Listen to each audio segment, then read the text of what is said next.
கன்னி ராசிக்கு இந்த ராகு கேது பயிற்சி ஒரு சூப்பரான டைமுங்க. நிறைய அதிர்ஷ்டம், துணிச்சலாக இருப்பீங்க, நல்ல தைரியமான செயல்பாடு இருக்கும். அதனாலேயே கிடைக்கக்கூடிய நல்ல நல்ல வாய்ப்பை சிறப்பாக பயன்படுத்திக்கிற அறிவும் நல்ல சூழ்நிலையும் ஒரு நல்ல கான்ஃபிடெண்ட்டாக நீங்கள் இருப்பீங்க. ஒரு அற்புதமான உங்கள் திறமைகள் வெளிப்படும். தொழில் செஞ்சிட்ருக்கீங்க, ஒரு வேலைக்கு போயிட்டுருக்கீங்கன்னா நியூ டெக்னாலஜிஸை நீங்கள் பயன்படுத்தி உங்கள் தொழிலையோ உங்கள் வேலையிலையோ நல்ல ரிவார்ட்ஸ் வாங்குவீங்க. நல்ல ஒரு பெருமையான ஒரு காலகட்டம் இருக்கும். சில பேர் இந்த காலகட்டங்களில் தொழிலை மாற்றுறது, தொழிலின் தன்மையை விரிவாக்குறது, தொழிலை வேறு பக்கம் கொண்டு போகிறதுன்னு சொல்லி தொழில் சூழ்நிலையை இடமாற்றம் செய்யக்கூடிய வாய்ப்புகள் கூட உண்டு.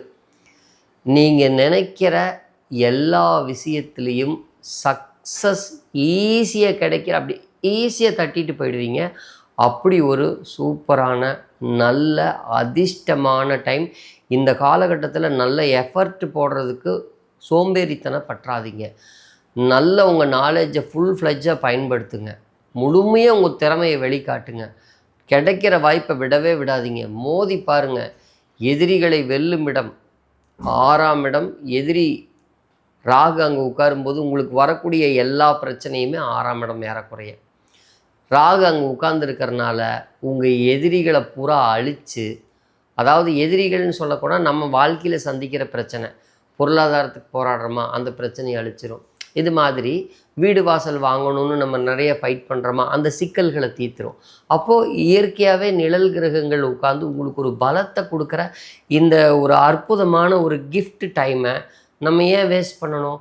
நல்லா பயன்படுத்திக்குவோம். படிக்கிறவங்க நல்லா படிங்க, வேலைக்கு போகிறவங்களுக்கு நல்ல வேலை கிடைக்கும். நல்லா நீங்கள் கரெக்டாக முயற்சி பண்ணுங்கள். உங்களை நல்லா தயார் பண்ணி பொருளாதார சூழ்நிலையில் மிகப்பெரிய வளர்ச்சியை பார்க்கக்கூடிய ஒரு அற்புதமான ஒரு காலகட்டம். இப்போது எந்த மாதிரியான விஷயங்களில் சின்ன சின்ன சிக்கல்கள் இருக்கும் அப்படின்னா, நீங்கள் இப்போ வீடு கட்டுறீங்க, ஒரு வாகனம் வாங்குறீங்க அப்படின்னா நிறைய தொல்லைகள் வரும். நல்ல வீடு கட்டவே முடியாது, நிறைய தடையாகிக்கிட்டே வரும். அதே மாதிரி நீங்கள் ஒரு சொத்தை விற்க முயற்சி எடுக்கிறீங்கன்னு வச்சுக்கோங்க. ஒரு கேஸ் நடக்குது, கேஸ் முடிஞ்சு அந்த வீடு விற்று உங்களுக்கு பணமாக மாறும். அப்போது ஒரு பொருளை சேல்ஸ் பண்ணும்போது உங்களுக்கு பாசிட்டிவாக இருக்கும். ஒரு பொருளாதாரம் பண்ணுறதுக்கு கட்டாயம் நல்லா இருக்கும். ஆனால் அந்த பொருளாதாரத்தை ஒரு நல்ல வீடு வாசலோ அல்லது ஒரு காரோ கம்ஃபர்ட்டாக வாங்க நினைக்கும் பொழுது தான் அதை உங்களால் அனுபவிக்க முடியாது. அப்படி இல்லைன்னா நல்ல பொருளாக உங்களுக்கு கிடைக்கிறது ஒரு சரியான சூழ்நிலை அமையாதுன்னு வச்சுக்கோங்களேன். நீங்கள் இப்போ எந்த சூழ்நிலையில் வாழ்ந்தாலும் அந்த சூழ்நிலையை சமாளித்து வெற்றி அடையக்கூடிய ஒரு அற்புதமான ஒரு காலகட்டம். இதுக்கு என்ன வழிபாடுகள் பண்ணால் இந்த வெற்றியை அதிகப்படுத்திக்கலாம்? நிறைய, அதாவது நமக்கு கொடுக்குறவங்ககிட்ட போய் சார் இன்னும் கொஞ்சம் கொடுங்க சார்னு ஒரு அன்போடு கேட்கும்போது, பகவான்கிட்ட போய் நிற்கும்போது இன்னும் நமக்கு பாசிட்டிவ் எனர்ஜி கிடச்சி நம்ம இன்னும் வாழ்க்கையோடு எதிர்த்து எவ்வளவு போராடணும்? பொருளாதாரத்துக்கு போராடணும், குடும்ப சௌக்கியத்துக்கு போராடணும், வீடு வாசலுக்கு போராடணும். எல்லாத்துக்குமே அது ஈஸியாக கிடச்சிருதா என்ன? அப்படியே சில பேர் கிடச்சா கூட என் திறமையால் தான் நான் வளர்ந்து காட்டுவேன்னு சொல்லி படித்து முன்னேறி வரக்கூடிய உற்சாகமான மக்களுக்கு இறைவனுடைய அனுகிரகமும் சேரும் பொழுது முழு வெற்றியாக மாறும். அப்போ என்ன மாதிரியான வழிபாடு செய்யலாம், எங்கே செய்யலாம்? காளகஸ்தி போயிருங்க. நீங்கள் போக வேண்டிய நாள் புதன்கிழமை. நீங்கள் போய் எந்த பரிகாரமும் தேவையில்லை. அங்கே போய் ஒரு நைட்டு தங்கிடுங்க. முடிஞ்சால் 4-5 பேர்த்துக்கு அன்னதானம் வாங்கி கொடுத்துட்டு வாங்க.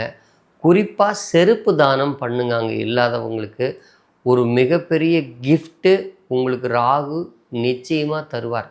1. 2. அநாதை இல்லங்களில் இருக்கக்கூடிய வேற்று சமுதாயத்தை சேர்ந்த பெரியவங்களுக்கு பாய் தலகாணி வாங்கி கொடுங்க. உங்கள் வாழ்க்கை எவ்வளோ பெரிய உயரத்தை நீங்கள் அப்படியே கம்ஃபர்ட்டாக மனசு நான் நினச்சது கிடச்சிது, நான் ஹாப்பியாக இருக்கேன், நான் நினச்சதை அடைஞ்சிட்டேன்னு சொல்லிவிட்டு காலரை தூக்கி விட்டு அப்படி ஹாப்பியாக ஃபீல் பண்ணக்கூடிய ஒரு ஒண்டர்ஃபுல்லான டைம். மிஸ் பண்ணிடாதீங்க.